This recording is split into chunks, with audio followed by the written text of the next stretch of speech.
चलिए आगे बढ़ते हैं अब और मार्केट का टेक्निकल सेटअप समझते हैं। केडियानॉमिक्स के फाउंडर सुशील केडिया जुड़े हैं हमारे साथ। सुशील जी गुड मॉर्निंग, कहाँ ले जा रहे हैं मार्केट को? देखिए, मार्केट में मुझे अलाउ कीजिएगा थोड़ा खुल के बोलने के लिए। टाइम ही इस टाइम है वक्त आपके फिलहाल पास, कोई टेंशन नहीं है। इस वक्त फिलहाल निफ्टी नशा है, बैंक निफ्टी भांग है, सुख और समृद्धि है इंडिविजुअल सेक्टर्स और स्टॉक्स में। तो Nifty bank Nifty down trend start करने के बाद एक माइनर रिबाउंड दे रहे हैं, जबकि बाकी विश्व की इंडिसेस न्यू हाइस के साथ फ्लर्ट कर रही हैं। तो निफ्टी बैंक निफ्टी में दम नहीं है, पर इसके पीछे, इस कमजोरी के पीछे जो छद में छिपा हुआ है, चाहे वो रेलवे के स्टॉक्स एक के बाद एक न्यू हाइस की तरफ भागने को तैयार है, डिफेंस के स्टॉक्स तैयार है।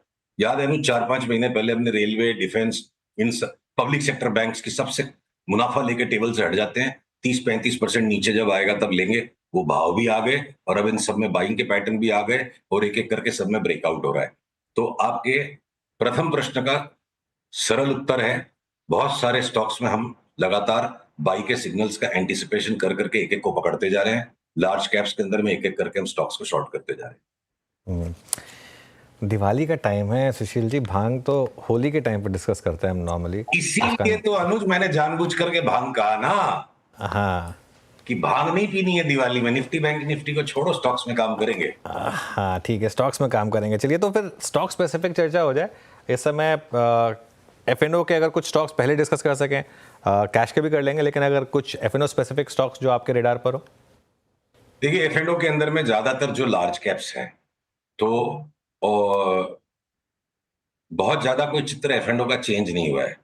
तो सेल अगर हमारे यहाँ बाई है, टाटा स्टील में एग्जिट की वेट है, जिंदल के सारे स्टॉक्स को हम बेचेंगे जैसे सिग्नल आएगा। जब तक नहीं आ रहा है इंतजार करेंगे। फार्मा में अगर मैं आ जाता हूं, ये सन फार्मा और डॉक्टर रेड्डीज का हो सकता है 4-5 साल का साइक्लिकल टॉप बन रहा हो। साइक्लिकल टॉप का मतलब ये नहीं कल सवेरे गिर जाएंगे और ट्विटर पे ट्रोलिंग शुरू हो जाएगी। मैं लार्ज इंस्टीट्यूशनल इन्वेस्टर्स की बात कर रहा हूं। जब इनको पोर्टफोलियो से अंडरवेट करके और निकालते जाने का टाइम आ गया है। लास्ट के 5% पकड़ना एक साइक्लिकल टॉप पे असंभव होता है। अब जो फार्मा में भी अनुज साल भर तक मैं लगातार, चाहे कभी वीरू प्रवोक भी करे, बायोकॉन में अब क्या बोलते हो अब क्या बोलते हो, मैंने कहा सौदा छेड़ना नहीं, पकड़ के रखना है, सौदा मत बिगाड़ो। तब हम बायोकॉन और शिल्पा मेडिकेयर जैसे भी, मतलब अब फार्मा में across the board profit taking का हमारे यहाँ सारा सेटअप है। कोई इक्का दुक्का कोई छिटपुटा स्टॉक रह गया तो रह गया। फार्मा में एक साल की खूब मलाईदार तेजी मिली स्मॉल स्टॉक्स में, और सब में प्रॉफिट टेकिंग करके निकल जाने का हमारा मन है। आ जाते हैं हम इंजीनियरिंग स्टॉक्स पे। वही 4-5 महीने पहले जो railways, defence, PSU banks, engineering stocks, सब में करेक्शन आएगा, मुनाफा खा के साइड हट गए, सब में आ गया, सब में बाई के पैटर्न है। इंजीनियरिंग स्टॉक्स में अक्रॉस द बोर्ड जो है जैसा अच्छा लगे लेते जाओ। मतलब चाहे सरकार दबा के स्पेंडिंग करेगी, चाहे प्राइवेट सेक्टर स्पेंडिंग लौटेगी। इवन लार्सन एंड टूब्रो जैसा स्टॉक जो लॉन्ग टर्म में अभी भी साल भर तक बड़े ट्रेडिंग बैंड में है, 20% की रिबाउंड इसमें भी बनने लायक अगर एक रिवर्सल बन गया तो अक्रॉस द बोर्ड इंजीनियरिंग में बाइस। तो मेटल्स हो गया, फार्मा हो गया।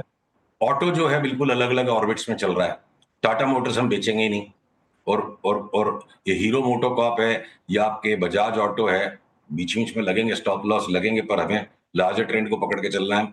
हम सारे टू व्हीलर्स के स्टॉक्स में बार बार बेच के लेने की ट्राई करेंगे। टीवीएस एक अपवाद है, और मारुति में पैसा बनता नहीं है, मारुति में सिर्फ अहंकार की तुष्टि होती है, तो उसको छोड़ देते हैं। बाकी के सारे ऑटो स्टॉक्स टाटा मोटर्स को छोड़ करके चांस मिलेगा तो बेच के लेंगे, टाटा मोटर्स को पकड़ के रखेंगे। तो मेटल्स के अलावा अब आपके माइनिंग में आप आ जाओ, तो एनएमडीसी मेरे को लगता है यहाँ से 30-35% बढ़ जाएगा। तो जीएमडीसी भी उसके पीछे पीछे 20-25% बढ़ जाएगा। तो अनुज अलग सेक्टर्स, अलग स्टॉक्स, निफ्टी का गेम अलग है। दिवाली का टाइम है, क्यों मैं नशा करूं, क्यों मैं बैंक निफ्टी की भांग पीऊं। एचडीएफसी बैंक और आईसीआईसीआई बैंक मिला के 52% वेटेज हो गई। ये दोनों के अंदर में एक टेम्पररी रिबाउंड है, दोनों और बुरी तरह से गिरेंगे। बट इस बीच में मैं बैंक निफ्टी के नशे में पंजाब नेशनल बैंक लेने का मौका छोड़ दूं, मैं आरबीएल को दोनों हाथ से दबोच के लेने का मौका छोड़ दूं, मैं बंधन बैंक को उठा के तिजोरी में पीछे रख के छोड़ दूं साल भर के लिए, तो मैं अलग अलग चीजों को अलग अलग तरीके से देखना पड़ेगा कुछ। मतलब वो इजी गो लक्की वाला जो बाजार था, जो जी में आए ले लो, लिक्विडिटी पागल की तरह भाग रही है तो बस गधा घोड़ा दोनों भागेंगे, अब वो बाजार चला गया, अब मेहनत का बाजार आ गया।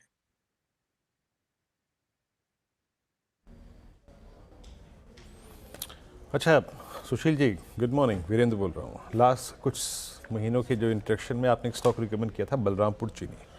ये एग्री में, केमिकल्स में, फर्टिलाइजर्स में आपका व्यू क्या है, और स्पेशली आपका बलरामपुर चीनी पे टेक, जो कि अब इस दौर के हाईएस्ट लेवल पर ट्रेड कर रहा है? देखिए, बलरामपुर चीनी में ये हमने एक भयंकर शुगर स्टॉक्स में तेजी का व्यू निकाला था। World wide underline sugar commodity के भाव साल भर में डबल हो जाएंगे। अगर पीसीआर कृपया इस चार्ट को मेरे स्क्रीन से दिखा पाए बलरामपुर चीनी का, तो विश्लेषण दिख रहा है आपको। इंडियन शुगर स्टॉक्स में बलरामपुर चीनी बाकी सारे स्टॉक से बहुत ज्यादा आगे भाग गया है, और इसका पैटर्न करीब करीब जो तेजी का है ना, वो पूरा होने को आया है। पर पूरा होने में भी ओवर एक्सटेंड हो सकता है, यहां से और ऊपर भी चला जाएगा। तो एंट्री पॉइंट नहीं है 350-400 में जो लेके बैठे हैं। हम अपनी एवरेज को नहीं बिगाड़ेंगे, जब हमें पक्का सेल सिग्नल मिलेगा मुनाफा खा के निकल जाएंगे। यहां से कोई लेके कमा सकता है, तो मेरी विवशता ये है कि सबके पास 150 ग्राम का ही ब्रेन है, और कितने भी पैसे हो किसी के पास, 20-30-40 स्टॉक से ज्यादा फोकस नहीं कर पाओगे। तो हमारे लिए बलरामपुर चीनी में नई फ्रेश एंट्री का स्कोप नहीं है। फ्रेश एंट्री हमने जो सेक्टर्स को आइडेंटिफाई किया वहां करेंगे। बलरामपुर चीनी में जितनी सवारी हमारे क्लाइंट्स की चल रही है। जब जब प्रॉफिट टेकिंग का कोई सिग्नल आएगा हम निकल जाएंगे। बाकी के जो छोटे वाले शुगर स्टॉक्स हैं, उनमें यहां से डबल, बहुत सौ में 3 गुना भाव होने की भी संभावना साल भर में लगती है। उस तरह के रिटर्न बलरामपुर चीनी में संभव नहीं लगती है। लगता है कि एक बार कोई भी कारण से पहले इसमें एक मोटा करेक्शन आए, और ये वापस अगर 500 के आसपास मिलेगा और बाई सिग्नल मिलेगी तो मिलेंगे। तो वो नए इनोवेशंस कर रही है कंपनी, ये वो, मेरे को चार्ट की स्टोरी सुननी है, कंपनी की स्टोरी नहीं सुननी। हर स्टोरी भाव से सही होती है, भाव जैसा हो गया। अब ये बायोप्लास्टिक्स में और इसमें उसमें चले जाएंगे तो ऑलरेडी बात आ चुकी है।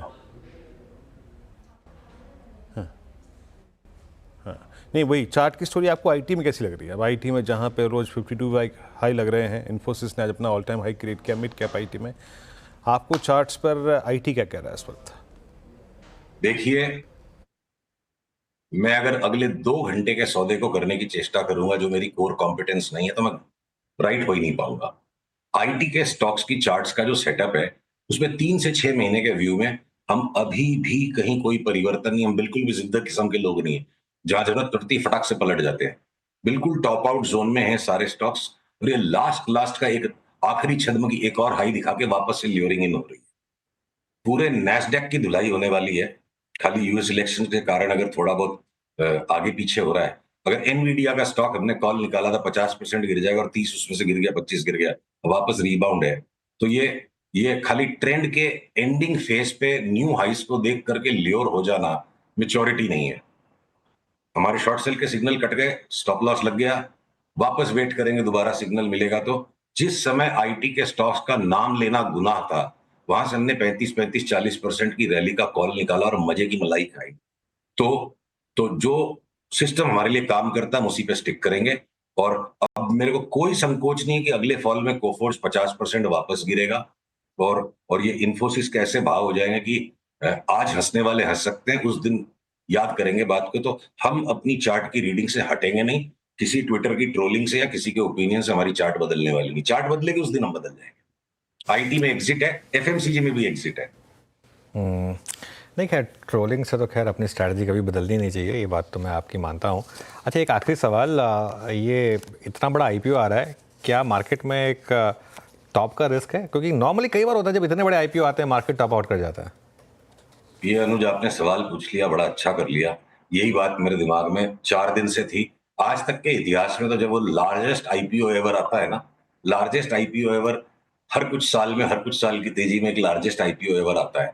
तो अभी तक का तो जो इतिहास है, लार्जेस्ट आईपीओ एवर जब भी आया है, मतलब बाजार ऑलरेडी टॉप आउट कर चुका होता है, और वो लोअर टॉप बनाता है। वही निफ्टी बैंक निफ्टी भी करने जा रहे हैं इस वक्त। मैं 10 साल के टॉप की बात नहीं कर रहा हूँ, 6 महीने के तो टॉप की बात, 3 महीने के तो टॉप की बात हो सकती है ना। तो और दूसरी चीज अनुज, हुंडई की आप कोरियन चार्ट को देखो, तो ये स्टॉक ने कोई वेल्थ क्रिएशन नहीं किया है। 1 मिनट के लिए मुझे प्लीज अलाउ कीजिए, ये कोरियन चार्ट आपको मैं हुंडई की दिखाऊं, पेरेंट कंपनी की। ठीक है, हमारे यहाँ अपवाद है कि डोमिनोज इंडिया में बहुत ज्यादा पैसा बना गया, और डोमिनोज का market cap American market cap के बराबर हो गया इंडियन वाले का, और इंडिया स्टोरी है, वो सारी बातें ठीक है। पर आप एक जो ये चेबोल्स हैं कोरिया के, ये कोई वेल्थ क्रिएटर्स नहीं है ये सब बिजनेस ग्रुप्स। जो कोई इन्वेस्टर सोच के चले कि हम इसमें लेके बहुत बड़ी वेल्थ बना लेंगे। आप ये देखो, 2008 के बॉटम से अगर 2020 के बॉटम तक 12 साल में स्टॉक ने 5% का भी कंपाउंडेड एनुअल ग्रोथ रेट नहीं दिया। तो स्पेक्युलेटिव एक्टिविटी है इसमें ज्यादा। और किसी जमाने में जब मैं किसी बड़े हेज फंड के लिए काम करता था, बहुत वॉल्यूम्स में स्टॉक में काम भी किया है। चार्ट का स्ट्रक्चर ऐसा नहीं है कि मैं बोलूं ये 10 ईयर स्टोरी है, मारुति बन जाएगा। ये अगर पेरेंट कंपनी के स्टॉक के अंदर में अगले 10 साल वापस ये ट्रेडिंग बैंड में ही रहेगा, तब देखते हैं इंडियन स्टोरी के अंदर में जो महीने 20 दिन की जो पोस्ट आईपीओ की यूफोरिया के बाद और इतने रिच वैल्यूएशंस में इतना बड़ा कैपिटल रेजिंग ऑलरेडी एक कैश रिच हुंडई मोटर्स की पेरेंट कंपनी ने किया है। तो मेरी सलाह ये है, निवेशकों को अगर इसमें निवेश ही करना है, 2-3 महीने के बाद आईपीओ के स्टॉक कहाँ सेटल करता है और क्या इसका बिहेवियर रहता है, उसके बाद इस पे कॉल लीजिए। ओके, चलिए सुशील, बहुत बहुत धन्यवाद आज हमारे साथ जुड़ने के लिए। और मुहूर्त वाले दिन आपसे बात करेंगे, एक खास चर्चा होगी और जो रॉकेट स्टॉक्स, फुलझड़ी स्टॉक्स हैं उन सब पर बातचीत होगी उस समय। बहुत बहुत शुक्रिया आपका आज हमारे साथ जुड़ने के लिए। चलिए, आज थोड़ा सा हम इस शो में ओवर हो गए, तो अगले शो से हमने थोड़ा सा टाइम ले लिया है। वीरू और कंचन, थोड़ा उसके लिए अपॉलॉजी। एक छोटा सा ब्रेक लेंगे और उसके बाद शुरुआत करेंगे हम ट्रेडर्स हॉटलाइन की।